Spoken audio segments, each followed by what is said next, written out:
All right, wonderful people, welcome back to this wonderful channel. We'll bring you back-to-back update and information as see the hot.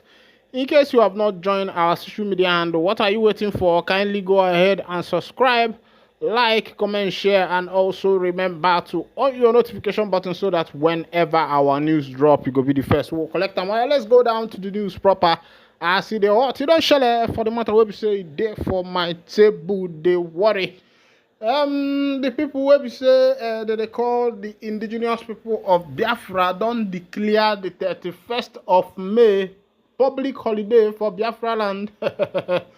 As they declare nine Southeast governors and police wey be say the day for Southeast say they don't reject that particular seat at home wey be say IPOB don't declare say they themselves they go to make counter move against that particular declaration of public holiday in May 31st. Of course, you know as it be that every May 31st is a day of remembrance of the fallen heroes of Biafra land. And myself, I'm asking a question: does it mean that we are not supposed to remember the heroes we pass? Of course, you know that these gallant and great men died for the freedom of their people. Even though after that particular fight between 1967-1970 of Nigeria-Biafra Civil War, the then head of state, Gowon, declared no victor, no vanquish. And after that, he introduced what he called 3DR, that is supposed to be reconstruction and rehabilitation. And the other part, of course, other part of the other regions in Nigeria has actually enjoyed that 3DR, of which the Southeast have not even enjoyed. Now, look at the building of the railways and other highways that are being built, the coastal ways and the rest of them. You find out that the Southeast have not actually benefited on all this rehabilitation, reconstruction, and the rest of that. And be that as it may, my question is, Yauruna person brother die maybe in war or something like that, is it now an anathema or a taboo for someone to commemorate his late brother, his late parent, or his late sisters or siblings who passed away in war? And I think that the May 31st, which was declared by the IPOB as it has been known for some years now, I don't think it's a big bad thing because that's how it's supposed to be, and that's how it is in other places. Meanwhile, make I carry go for the full detail of the information as Southeast governors and the police yesterday urged residents to disregard the sit-at-home call by the indigenous people of Biafra. The group had declared 30th May a sit-at-home day to honor those who fought in the Civil War. Enugu State government reiterated Governor Peter Mba's strong commitment to permanently ending the illegal sit-at-home exercise. A senior member of the Mba administration noted that the state was winning the war against illegal sit-at-home and insecurity. He said the government would not take kindly to anyone attempting to disrupt the peace in the state. He urged the people not to listen to any order to leave their businesses and sit at home. Spokesman of Ohanezendigbo Worldwide, Alex Obonia, said the organization will soon hold its National Executive Council meeting in Enugu, where a decision would be taken. The police in Anambra State urged residents to go about their normal business that day. Spokesman Ikenga Tochukwu did not respond to calls nor reply to a message sent to him, but the senior officer said the days of sit-at-home were long gone. IPOB remains banned and has no authority to impose such order on the citizenry. People should go about their normal businesses without any fear of any form. Our men will be on ground on the said day, the source said.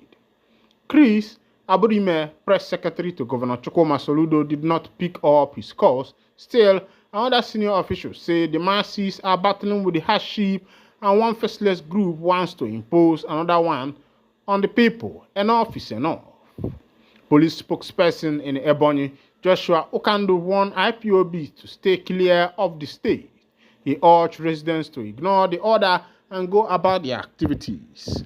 According to him, Police and other security agencies will provide adequate security to ensure no one is intimidated that day. The Abia State Police Command and state officials said the directive was illegal and should be ignored. Police spokesman Maureen Chinaka and Governor Alex Oti spokesperson Okezie Oko did not respond to messages sent to them. Still, a senior government official warned that the state would take decisive action against enforcers. A senior officer said the police would not allow outlaws to disrupt the peace in Abia. And my people now don't see as it happen for that particular matter. This one, all this katakata was also be say the men of the indigenous people of Biafra don't declare it at home. And as they declare it at home, now the other senior citizens say that one no go happen for the Biafra land. All the governors will be say the day for Southeast say they don't carry hand put together to make sure say that particular matter of IPOB did not come to pass. Meanwhile, I will say that na onye kpọ ogio kpọkọrọ ndị mmadụ nọ nwefa ewele ya gwulie egwu ịghọtago because as it be the Southeast governors are supposed to uphold their own. The sit-at-home order is not to disrupt people's activities or to force people maybe to do what they don't want to do. But as I am seeing it, it is just to commemorate the 1967 to 1970 Civil War.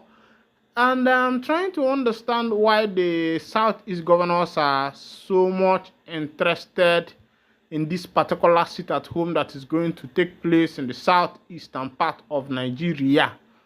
I'm still here to understand the part they want to play in that particular matter. But before we continue, make I bring you waiting veterans they talk concerning Nnamdi Kanu's case. They say U.S. military veterans right to justice Bintanyako, worried about the continued detention and deteriorating health condition of the leader of the indigenous people of Biafra, IPOB, Nnamdi Kanu. The American military veterans of Igbo descent have written to Justice Bintanyako of the Federal High Court sitting in Abuja pleading for his release. The letter, which was signed by Chief Dr. Sylvester Onye and Dr. Gossin Obiago, avid President and Secretary respectively, urged the presiding judge to obey the Supreme Court judgment on Kanu, who they describe as prisoner of conscience. The U.S. military veterans expressed worry over the judge's refusal to grant Kanu's bail application and plea to be transferred to the correctional center instead of solitary confinement at Abuja headquarters of Department of State Service (DSS), where he has been held since June 2021, following his extraordinary rendition from Kenya. The letter made available to Vanguard read in part the judge's refusal to comply with Supreme Court judgment and the lack of willingness to interpret the Constitution fairly are truly embarrassing and humiliating for the judicial system, Nigeria, and the whole world. Nnamdi Kanu should have been taken to a correctional center, not kept in a federal government privately owned detention center where his conversation with his lawyers and family members are always monitored. The judge's prayers will not be looked upon favorably in history. Your actions show that you are following a script. Remember that you have no jurisdiction over this case. You have allowed the federal government to bring forth all sorts of charges against him despite knowing he is innocent. The same prisoner was unjustly arrested, and even after fleeing his home due to government invasion, he continues to face unjust imprisonment. His parents were also subjected to physical, emotional, and mental torture leading to their deaths. Injustice to Mr. Kanu is injustice everywhere. Court of Appeal sitting in Abuja had last year discharged Kanu of all terrorism counts charged against him by the federal government and ordered his immediate unconditional release. The federal government appealed the ruling at the Supreme Court, which held that Kanu's bail application should not be revoked. My people, una don't see as it happen for that particular matter where we say concern man is now. You cannot hear I go to wind out the curtain. Thank you for listening. God bless you.